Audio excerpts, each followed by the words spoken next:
ഓൻ്റെ സ്കൂളിൽ നിന്ന് ടൂറാട്ടോ. ടൂറാന്ന് പറഞ്ഞപ്പോൾ തന്നെ ഞാൻ എൻ്റെ പഴയ ആ ടൂർ പോയതൊക്കെ എനിക്കിങ്ങനെ ഓർമ്മ വന്നു. അപ്പോൾ ടൂർ പോയിട്ടുള്ളവരൊക്കെ ഒന്ന് ലൈക്ക് ചെയ്തേക്കൂ കേട്ടോ, ഒന്ന് മെസ്സേജും കൂടെ ചെയ്തേക്കൂ, കമൻറ്റും കൂടെ ചെയ്തേക്കൂ കേട്ടോ. ആരൊക്കെ ടൂർ പോയിട്ടുണ്ട്, ആരൊക്കെ ടൂർ പോയിട്ടില്ലെന്ന്. ആ ഒരു മെമ്മറി ലൈഫിൽ ഇപ്പോഴും മറക്കാത്ത ആ ഒരു മെമ്മറി ആട്ടോ എൻ്റെ ടൂർ പോയ ആ ഒരു കഥ. അപ്പോൾ എന്തായാലും അവരും പോയി എൻജോയ് ചെയ്തിട്ട് വരട്ടെ എന്ന് അങ്ങോട്ട് വിചാരിച്ചു. ഹലോ ഗായ്സ്, അപ്പോൾ ഇന്നിപ്പോൾ എൻ്റെ മോൻ സ്കൂളിൽ ടൂർ പോകുന്നൊരു വീഡിയോ ആണ് കേട്ടോ. അപ്പോൾ എല്ലാവരുടെയും ഇപ്പോൾ ടൂറിൻ്റെ സമയമാണ്, എല്ലാ സ്കൂളിൽ നിന്നും ഓരോ സ്ഥലത്തേക്ക് പോകണം.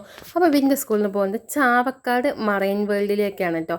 3rd സ്റ്റാൻഡേർഡും 4th സ്റ്റാൻഡേർഡുമാണ് പോകുന്നത്. അപ്പോൾ രാവിലെ 6:30 അവിടെ എത്താൻ പറഞ്ഞു. 6:30 എത്തി. അത് ഞങ്ങൾ എത്തുന്ന സമയത്ത് ഭയങ്കര മഴയായിരുന്നു കേട്ടോ. അത് കഴിഞ്ഞപ്പോൾ മഴ അങ്ങോട്ട് പോയി.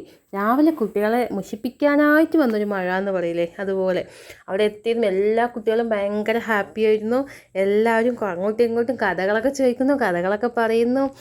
ഒരുപാട് പ്ലാനിങ്ങോടെ എല്ലാവരും ഇങ്ങനെ റെഡിയായി നിൽക്കുന്നു. അപ്പോൾ ഇവർ ബസ്സിൽ കയറാൻ നിൽക്കുന്ന ഒരു സീനാട്ടോ ഇത്. അപ്പോൾ എല്ലാ കുട്ടികളും നിൽക്കണ്ടേ ഇതേ. അപ്പോൾ എൻ്റെ മോൻ വരിക കേട്ടോ. അപ്പോൾ സിസ്റ്ററോട് പോയി പറയണം ഞങ്ങൾ എത്തിയിട്ടുണ്ട് എന്നുള്ളത് പോയി പറയണം, ഏതാ ക്ലാസ് എന്ന്. അപ്പോൾ സിസ്റ്റർ ക്ലാസ് നിൽക്കാൻ പറയും, ഓരോ ലൈന് കാണിച്ചാൽ ആ ലൈനിൽ നിൽക്കാൻ പറയും. അപ്പോൾ കുറേ പേര് നിൽക്കുന്നുണ്ട്. അപ്പോൾ 6:30 എല്ലാവരും എത്തണം എന്ന് പറഞ്ഞു. കൃത്യമായിട്ട് കുറച്ച് പേര് മാത്രമേ എത്തിയുള്ളൂ. പിന്നെ കുറച്ച് പേര് ഒരു 6:45 അങ്ങനെയൊക്കെ ആയി. അങ്ങനെ എല്ലാവരും ടാറ്റയൊക്കെ പറഞ്ഞ് ബസ്സിൽ കയറാൻ വേണ്ടി പോവുകയാണ്. 2 ബസ്സാണ് പോകുന്നത്. 100 സംതിങ് കുട്ടികൾ പോകുന്നുണ്ട്, കൂടെ ടീച്ചേഴ്സ് ഒക്കെ പോകുന്നുണ്ട്. അപ്പോൾ ഇവരിങ്ങനെ കയറുക കേട്ടോ, ബസ്സിലേക്ക് ഇങ്ങനെ കയറുന്ന സീനാട്ടോ അത്. കയറുമ്പോൾ തന്നെ അങ്കിളിനോട് ആ പാട്ട് വെക്കാൻ പറയണം, ഈ പാട്ട് വെക്കാൻ പറയണം എന്നൊക്കെ പറഞ്ഞുള്ള ഭയങ്കര ചർച്ചകളാട്ടോ അവർ തമ്മിൽ, ഫ്രണ്ട്സുകൾ തമ്മിൽ. അപ്പോൾ ഒരാൾ പറയുന്നുണ്ട് നമുക്ക് ഹിന്ദി സോങ് വെക്കാൻ പറയാം എന്ന്. അപ്പോൾ എൻ്റെ മുമ്പ് പറയുന്നു വേണ്ട, നമുക്ക് തമിഴ് സോങ് വെക്കാൻ പറയാം, നമുക്ക് ഇഡ്ലിക്കടയത്തെ സോങ്ങൊക്കെ കേട്ട് പോവാം. അങ്ങനെ ഒരു ഭയങ്കര ഡിസ്കഷൻ.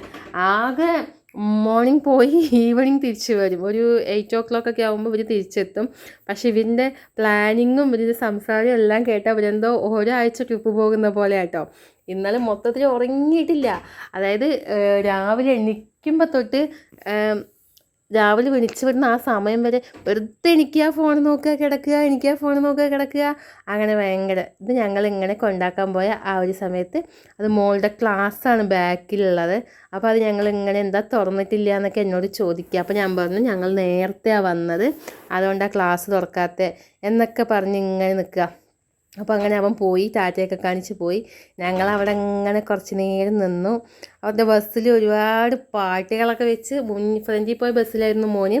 അതിൽ അവർ പറഞ്ഞ പോലെ തന്നെ തമിഴ് സോങ് വെച്ചു, ബാക്കത്തെ ബസ്സിൽ ഒരു മലയാള സോങ്ങും വെച്ച് അങ്ങനെ അവർ നല്ല ഹാപ്പി ആയിട്ട് പോയി. അപ്പോൾ സ്കൂളിൽ നിന്ന് ടൂർ പോകുക എന്ന് പറയുന്നത് വേറൊരു വൈബ് തന്നെയാണ്. അപ്പോൾ ഞാൻ പോയിട്ടുള്ളതുകൊണ്ട് എനിക്കത് അറിയുന്നതുകൊണ്ട് തന്നെ, പോയ സ്ഥലമാണ് നമ്മൾ ചാവക്കാട്, എന്നാലും കൂടി ഞാൻ പറഞ്ഞയച്ചു.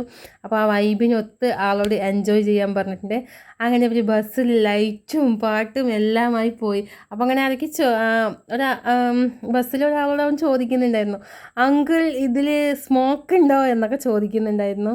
അതൊന്നും ഇല്ല എന്നാണ് തോന്നുന്നത്. അങ്ങനെ അവർ പാട്ടൊക്കെ വെച്ച് അവൻ്റെ ആ ഒരു ജേണി ഇങ്ങനെ എന്താ പറയുക ഹാപ്പി ആയിട്ട് പോയി വരട്ടെ അല്ലേ. Okay, thank you.